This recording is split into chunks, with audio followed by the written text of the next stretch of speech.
தமிழக அரசியலில் நேர்மைக்கும் எளிமைக்கும் இலக்கணமாக திகழும் இந்திய கம்யூனிஸ்ட் கட்சியின் மூத்த தலைவர் தோழர் நல்லகண்ணுவின் உடல்நிலை பின்னடைவை சந்தித்துள்ள செய்தி ஒட்டுமொத்த தமிழகத்தையும் சோகத்தில் ஆழ்த்தியுள்ளது. டாக்டர்கள் அவரை தொடர்ந்து கண்காணித்து வருகின்றனர்.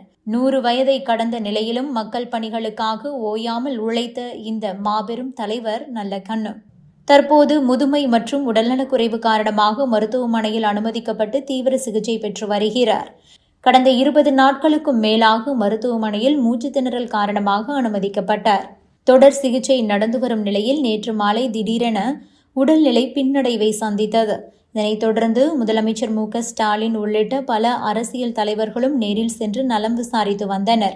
மருத்துவமனைக்கு நேரில் சென்று நல்லகண்ணுவின் உடல்நிலை குறித்து கேட்டறிந்த இந்திய கம்யூனிஸ்ட் கட்சியின் மாநில செயலாளர் வீரபாண்டியன் செய்தியாளர்களிடம் பேசும்போது மிகவும் உருக்கமான தகவல்களை பகிர்ந்து கொண்டார்.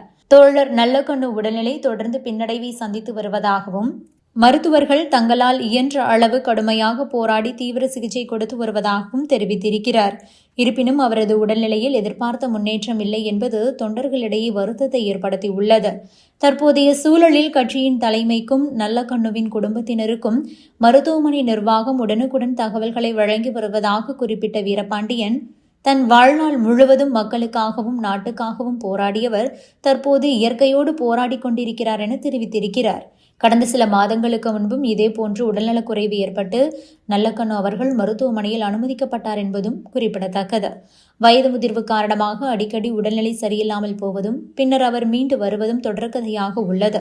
இருந்தாலும் தற்போதைய பின்னடைவு சற்று தீவிரமாக இருப்பதாக கூறப்படுகிறது. சுதந்திர போராட்டத்தில் கலந்து கொண்டது முதல் சமூக நீதி, விவசாயிகளின் உரிமைகள் மற்றும் பொதுநலன் சார்ந்த போராட்டங்கள் என தன் வாழ்நாளில் அவர் காணாத போராட்டங்களே இல்லை. பல போராட்டங்களில் வெற்றி கண்டு மக்களுக்கு நியாயத்தை பெற்றுத்தந்த அந்த உறுதிமிக்க தலைவர் இந்த உடல்நல போராட்டத்திலும் வெற்றி பெற்று மீண்டு வர வேண்டும் என்பதுதான் அனைவரின் பிரார்த்தனையாகவும் உள்ளது. எளிமையின் சிகரமாக திகழும் நல்லகண்ணு ஒரு நேர்மையான அரசியல்வாதிக்கு சான்றாக விளங்குபவர். கொள்கை பிடிப்புடன் தன் வாழ்க்கையை மக்களுக்காகவே அர்ப்பணித்த அவரின் உடல்நிலை தேர வேண்டும் என்று பல்வேறு அரசியல் கட்சி தலைவர்களும் பொதுமக்களும் தொடர்ந்து வேண்டி வருகின்றனர். போராடுவதையே குணமாக கொண்ட நல்லகண்ணு தற்போதைய இக்கட்டான சூழ்நிலையையும் வென்று மீண்டும் மக்கள் பணியாற்ற திரும்புவார் என்ற நம்பிக்கையோடு அனைவரும் காத்திருக்கின்றனர். Subscribe to One India and never miss an update.